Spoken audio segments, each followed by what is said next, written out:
I would like to stand back and look at the basic structure, the basic framework of the 7 habits as a whole. You see, they're organized in a particular way for a reason. They're all interrelated. In fact, the relationships and the sequence among the habits are the key to their overall power. To help us visualize the sequential and progressive nature of the 7 habits, I'd like to use a simple diagram I call the maturity continuum. Maturity refers to a process leading to growth and development, and continuum refers to the continuous, incremental nature of growth and progression. If you were to see a maturity continuum line from low maturity to high maturity, there would be 3 basic levels to it. The first level is dependence. The second level is independence. And the third and the highest level is interdependence. Let me define these 3 terms very briefly. Dependence basically means you need others to get what you want. You see, all of us began life as an infant, dependent on others for nurturing and sustenance.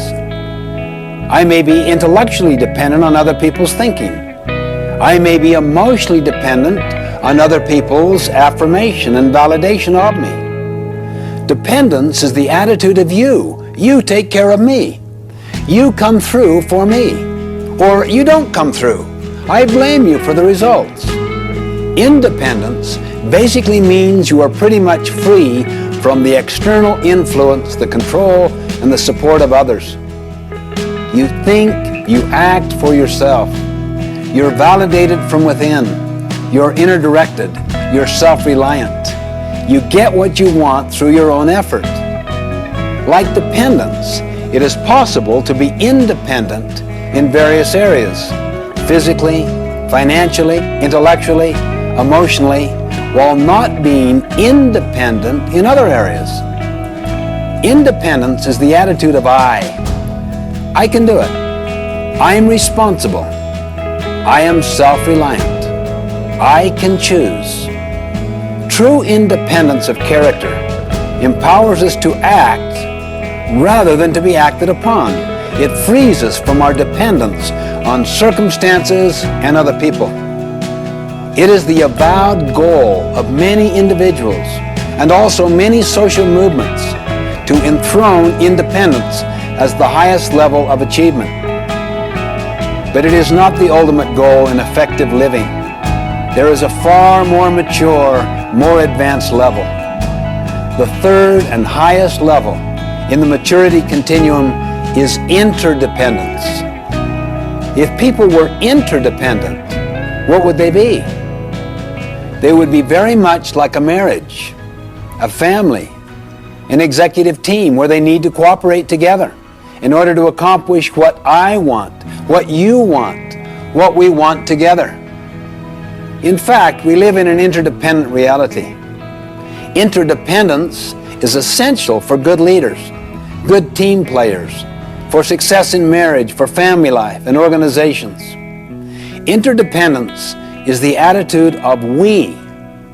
We can cooperate. We can be a team. We can combine our talents, our abilities, our best efforts to achieve our highest success. Now here is the basic insight. Think on this. Until you and I are independent, we cannot be interdependent. Let me say that again.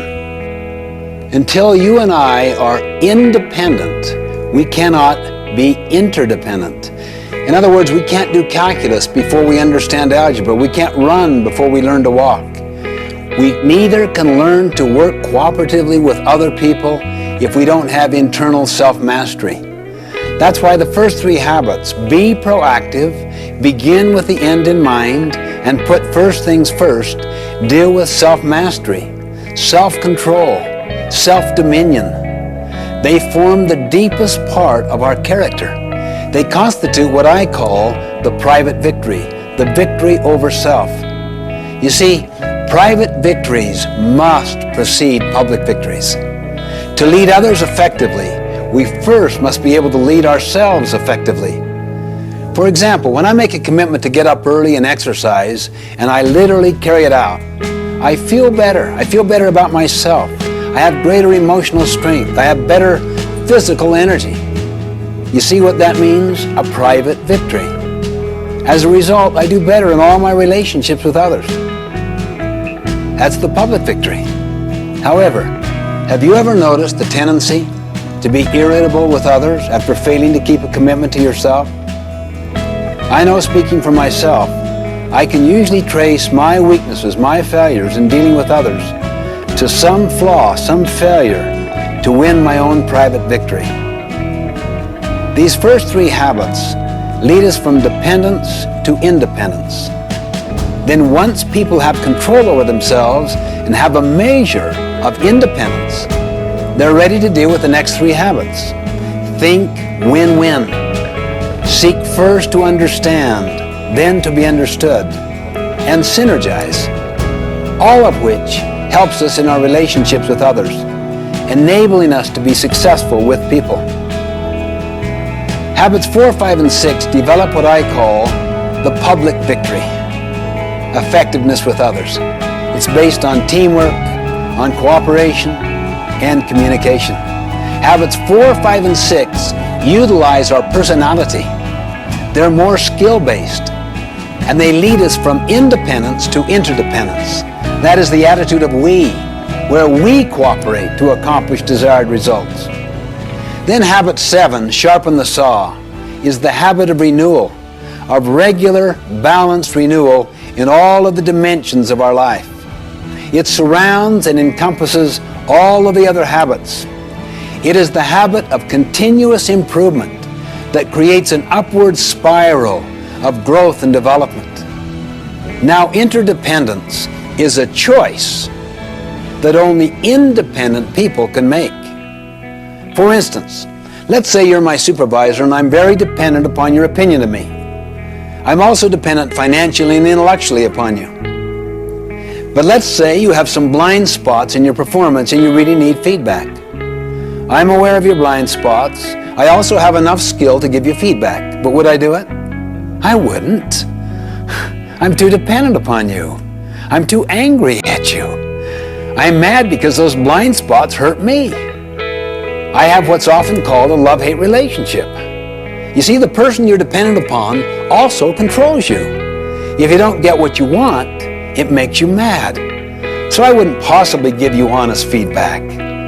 I don't want to rupture my relationship with you. So what do? I talk to others, and then they share their experiences, and they validate me, and we badmouth you. We're simply not interdependent. If I were truly interdependent, that means if I'm first of all independent, I could go to you and I could say, could we have a visit? I would like to share some of my concerns. But if you were dependent yourself and used to borrowing strength from your position power, you might try to intimidate me. You might say, well, what is it, Stephen? Let's get to it right now. What are your concerns? On the other hand, if I'm emotionally and intellectually independent from you, I could be courageous and kind at the same time.